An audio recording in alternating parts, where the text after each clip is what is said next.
بسم اللہ الرحمن الرحیم۔ ہمارے چینل کو دیکھنے اور سننے والوں، محترم بہنوں اور بھائیوں، السلام علیکم ورحمۃ اللہ وبرکاتہ۔ آج ہم جس موضوع پر بات کریں گے وہ ہے رونے والا پتھر۔ حضرت عیسیٰ علیہ السلام ایک پتھر کے قریب سے گزرے جس کے دونوں طرف سے پانی بہہ رہا تھا۔ کسی کو معلوم نہ تھا یہ پانی کہاں سے آ رہا ہے اور کہاں جا رہا ہے۔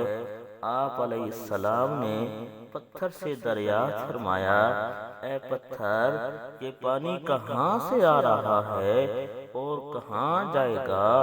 اس نے عرض کی، جو پانی میری سیدھی جانب سے آ رہا ہے وہ میرے دائیں آنکھ کے آنسو ہیں، اور الٹی جانب سے آنے والا پانی میری بائیں آنکھ کے آنسو ہیں۔ آپ علیہ السلام نے پوچھا، تم یہ آنسو کیوں بہا رہے ہو؟ پتھر نے جواب دیا، اپنے رب کی خوف کی وجہ سے کہ کہیں وہ مجھے جہنم کا ایندھن نہ بنا دے۔